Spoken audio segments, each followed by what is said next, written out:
Ya, ini saya nyambung kepada peribahasa Jepang itu. Jadi ibarat kata jerami ya, yang mau coba diraih-raih sama Joko Widodo yang mau tenggelam ini, Presiden Prabowo ini jerami emas. Ya kan, jerami emas karena keadaan sudah berbalik 180 derajat. Nah, jadi sebenarnya pertemuan Pak Joko Widodo di Rumah Kartanegara di tanggal 4 Oktober 2025 itu bukan pertemuan pertemanan, tapi itu adalah sebuah manuver penyelamatan. Dan saya sudah dari awal memprediksi bahwa Presiden Prabowo hanya menunggu waktu yang tepat aja untuk melakukan tikaman terhadap Gibran. Oke, saya ingin memancing dengan satu tesis ya yang sering disampaikan juga.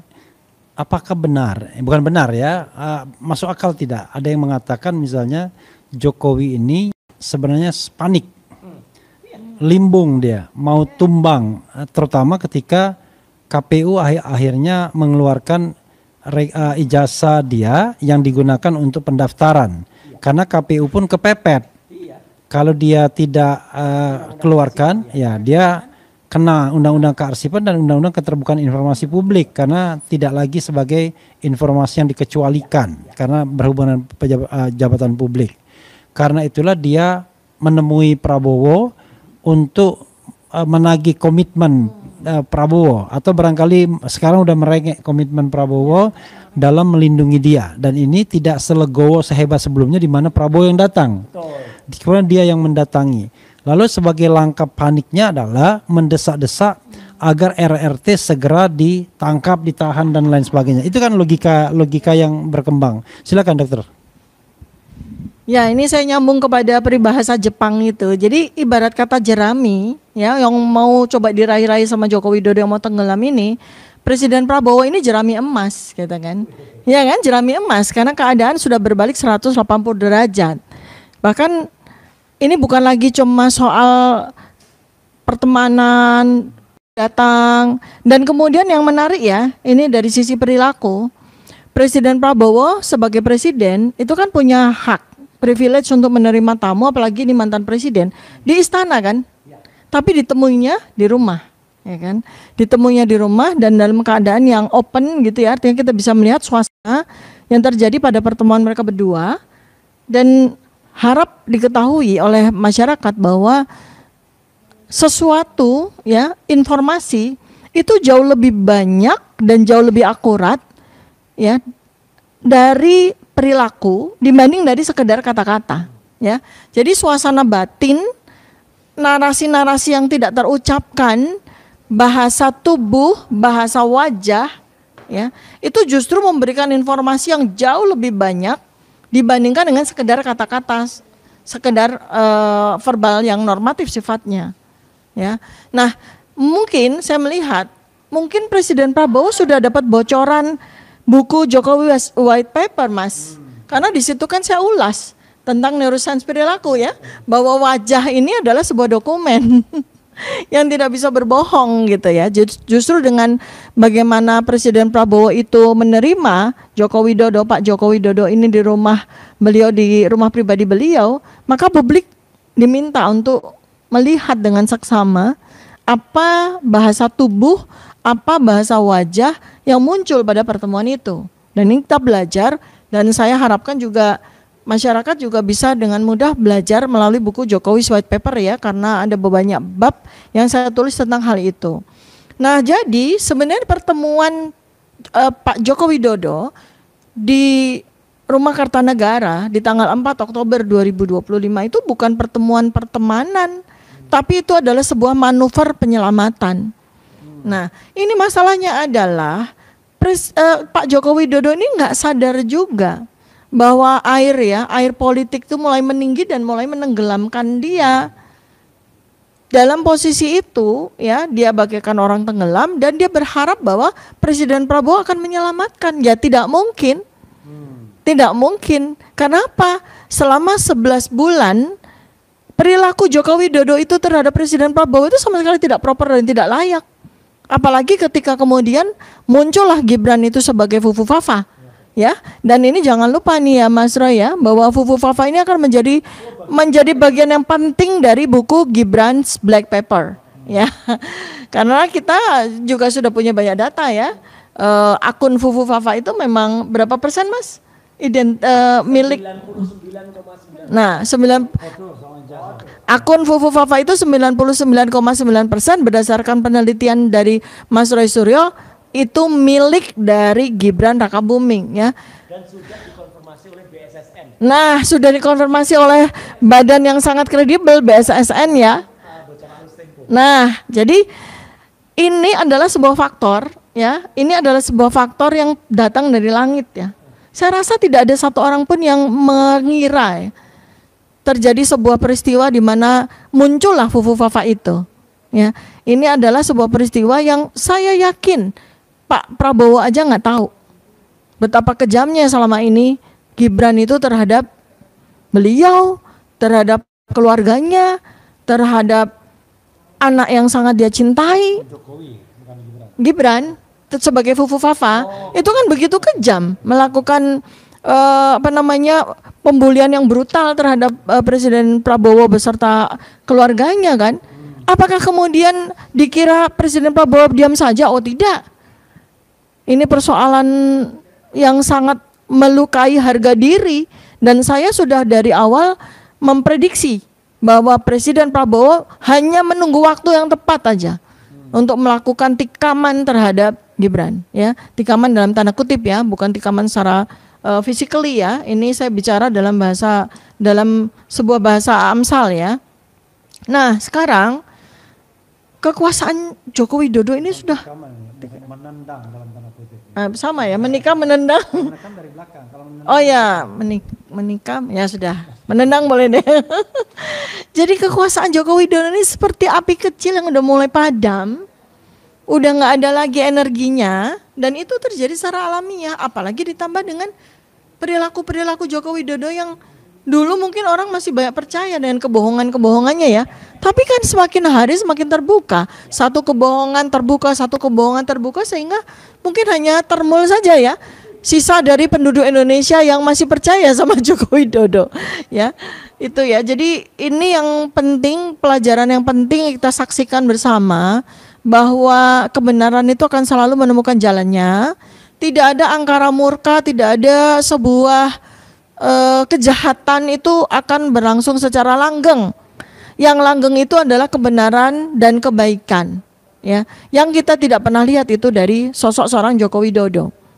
Dan saya kasih underline yang tebal ya, bahwa sebetulnya Gibran ini hanyalah tameng dari Joko Widodo.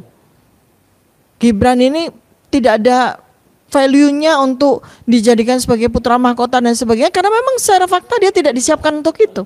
Kalau memang Joko Widodo itu mempersiapkan Gibran dengan baik, maka nomor satu yang akan dikejar sekolahnya. Ya, orang yang punya uang gampang kok menyekolahkan anaknya di sekolah-sekolah yang bagus kok. Mulai dari SD, SMP, SMA, kuliah bisa kok.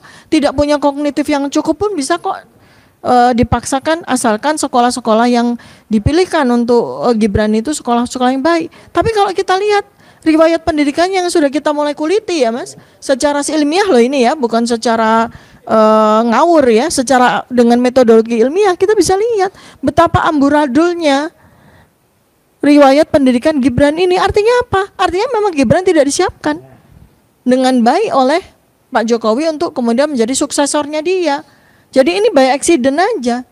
Karena ya tameng yang menurut Joko Widodo efektif untuk menjadi perlindungan dia anaknya sendiri gitu loh. Itu ya. Itu pendapat saya. Iya, Pak. Tadi saya lupa sebenarnya faktor Jokowi menemui Prabowo. Tadi saya katakan faktor ijazah KPU ya. Bisa jadi karena sudah ceto welo-welo kan. Tapi ada faktor eskalasi yang meningkat tentang ijazah Gibran. Karena ini hal yang lebih faktual dan punya imbas langsung terhadap kemungkinan impeachment atau pemberhentian. Mas Roy, tambahkan. Ya. Jadi sebenarnya makin menarik ya. Sementara itu nanti akan menunggu untuk kita tulis detail dalam buku Gibran Black Paper. Temuan-temuan terus muncul ya, terakhir adalah bagaimana kemudian seorang profesor dari Nanyang Technology University ya NTS di Singapura ya itu kemudian menyampaikan bahwa pendidikan di Singapura itu memang berbeda ya NTS ya NTKTS itu kan ya enggak tahu kok tanya saya gitu. Nah itu profesor itu mengatakan bahwa yang ada di pendidikan Singapura itu memang beda karena mereka menggunakan kurikulum Cambridge ya, bukan kurikulum US seperti yang ada di Indonesia. Kemudian kan SMP dan SMA-nya mereka menjadi satu. Dan yang namanya secondary school itu adalah SMP plus 1 tahun. Yaitu setara dengan SMA. Ya, artinya apa? Artinya 4 tahun itu SMP-nya 3 tahun setahun dan itu kemudian munculnya di situ adalah hasil akhirnya adalah O level, ordinary level. Tidak bisa langsung masuk perguruan tinggi ya karena kalau mau masuk mereka harus naik lagi menjadi A level atau A level ya gitu artinya beda gitu loh. Nah apa yang dilakukan oleh Gibran itu berusaha mensiasati ini mengakali ya karena dia sebenarnya masuk Orchard Park Secondary School itu ya SMP kemudian plus tahun kemudian dia berusaha mencari ya yang mau diakukan sebagai SMA-nya adalah ketika dia mengikuti yang namanya INSEARCH UTS. Betul bahwa namanya UTS itu pernah memiliki INSEARCH ya gitu dan sekarang malah diakuisisi menjadi college ya UTS College. Tapi dulu kan pernah juga UTS itu hanya INSEARCH itu hanya berupa pelajaran bahasa Inggris ya pendidikan bahasa dan ada satu saksi mata yang benar-benar sahih ya dan berkuat adalah seorang yang namanya Pak Iksan Katenda ya dan beliau itu yang mengantarkan Gibran pada saat Jokowi berkunjung ke Australia pada tanggal 16 sampai 18 Maret ya 2018 ketika bertemu dengan Perdana Menteri Australia Malcolm Turnbull ya dan ketika Jokowi melakukan perundingan ya dengan Australia waktu itu ada Tom Lembong juga yang mendampingi ada tentu ada Bu Menlu ya Bu Retno Marsudi ada juga beberapa menteri-menteri yang lain. Nah Gibran ini plesir loh ini ya plesir pakai nebeng ayahnya. Jadi kalau dulu adiknya tuh nebeng pesawatnya Yang G yang ketika ke ya pemiliknya Shopee itu ke Amerika, ini Jokowi nebeng bapaknya yang lagi tugas, dia nebeng plesiran Gibran yang nebeng. Ya, gitu kan. Dan kenapa nebeng? Karena sama Selvi Ananda. Oh iya, sama anaknya. Jadi 3 ini jadi yang nebeng ya dengan pesawat kenegaraan gitu ya. Jadi artinya dengan Selvi Ananda dan si Jan Etes. Dan kenapa saya bilang nebeng? Karena memang plesir diantar oleh Pak Iksan itu. Dan lucunya Mas, kalau sebagai orang yang katanya pernah sekolah di Australia, apalagi pernah ke Sydney, ke UTS, kan harusnya nggak perlu lagi datang ke tempat wisata yang wisata sangat umum lah. Misalnya gedung Opera House di Sydney, kemudian Bondi Beach ya, kemudian ada lagi Lim Harket. Itu ngapain juga ke situ, Harbour. Ya kalau orang sudah pernah pasti dia akan strictly misalnya cari ke, ya bosan pasti ke pegunungan apa atau misalnya ke tempat misalnya khusus katakanlah tempat-tempat belanja yang kemudian itu nah iya. Dan lucunya lagi ketika dia minta diantar ke, katanya dia pernah sekolah kan gitu di UTS INSEARCH ya katanya, dan ketika di situ dialah mengaku kepada Pak Iksan Katenda itu bahwa dulu saya pernah di sini tapi hanya 6 bulan dan tidak lulus.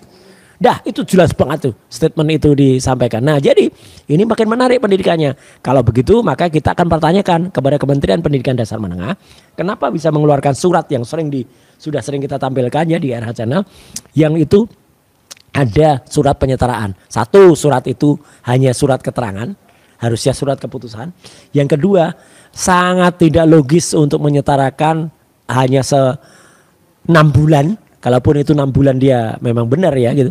6 bulan di UTS INSEARCH itu disetarakan dengan SMK yang lama, kemudian SMK itu ada atau disetarakan dengan kelas 12 ya. Jadi ini makin banyak terbuka nanti pendidikannya, dan nanti kalau dia memang benar tidak memiliki SMA, Mas. Satu yang pernah terjadi sebagai jurisprudensi atau presiden adalah seorang caleg PSI ini kebetulan yang berasal dari Surabaya, yang dia sudah punya sekolah sampai ke Amerika, tapi karena dia nggak punya ijazah SMA ya gugur. Karena pasal Undang-Undang Nomor 7 tahun 2017 syaratnya adalah SMA, SMK, MA atau yang sederajat. Gitu Mas. Oke. Ya, jadi ini sebagai rangkaian dari kita sudah berencana ya Mas Roy ya untuk bedah buku di 100 kota. Jadi Medan insya Allah akan menjadi kota yang kesekian. Ini saya belum ngitung ya statistiknya. Jadi Medan menjadi kota yang kesekian setelah kemarin kita roadshow dari Solo kemudian ke Malang ya, kemudian ini Medan. Dan ini adalah bukan hanya sekedar bedah buku, tapi ternyata kita ditunggu oleh tokoh-tokoh Sumatera Utara Mas untuk berdiskusi dengan kita, para akademisi, para ulama, tokoh-tokoh masyarakat itu sudah menunggu kita di Medan ya. Dan bukan hanya kota Medan sendiri, Sumatera Utara dari berbagai kota dan kabupaten yang ada di Sumatera Utara. Alhamdulillah, jadi kami diterima dengan baik dan mudah-mudahan tidak ada aral melintang, tidak ada hambatan, semua berjalan dengan lancar karena yang kita lakukan ya termasuk di Medan ini adalah mensosialisasikan kebenaran, mensosialisasikan keterbukaan fakta ya. Jadi kita tidak melangkah membuat buku Jokowi's White Paper itu dengan kebencian seperti yang selama ini suka disampaikan, didengung-dengungkan oleh para termul, bukan. Kita ini membuka fakta berdasarkan metodologi riset ya, berdasarkan metodologi penelitian. Dan inilah sebetulnya sebuah tragedi bagi Joko Widodo dan keluarganya. Kenapa? Karena sekarang ini ya dia seakan-akan sedang berlari dikejar oleh kebenaran dan dia nggak tahu bahwa ini adalah sesuatu yang tidak bisa dihentikan. Jadi ada sebuah pepatah Buddha gitu ya, filsafat Jepang itu mengatakan bahwa segala sebab inga oho. Segala sebab akan memanggil akibatnya sendiri. Nah, jadi Jokowi ini sedang mengalami itu. Pengejaran RRT terhadap riwayat pendidikan Gibran, ya, kemudian terkuaknya kepalsuan dengan KPU sendiri sudah menyampaikan tentang ijazah apa yang digunakan oleh Joko Widodo untuk maju presiden. Dan kita melihat di situ ya bahwa memang betul justru menandiskan, menambah lengkapi temuan kita ya bahwa ijazah Jokowi memang ijazah yang 99,9% palsu. Jadi ini sebetulnya semua adalah ibarat kata hukum tabur tuai ya. Jadi ini adalah rangkaian sebab yang sebetulnya ia tabur sendiri.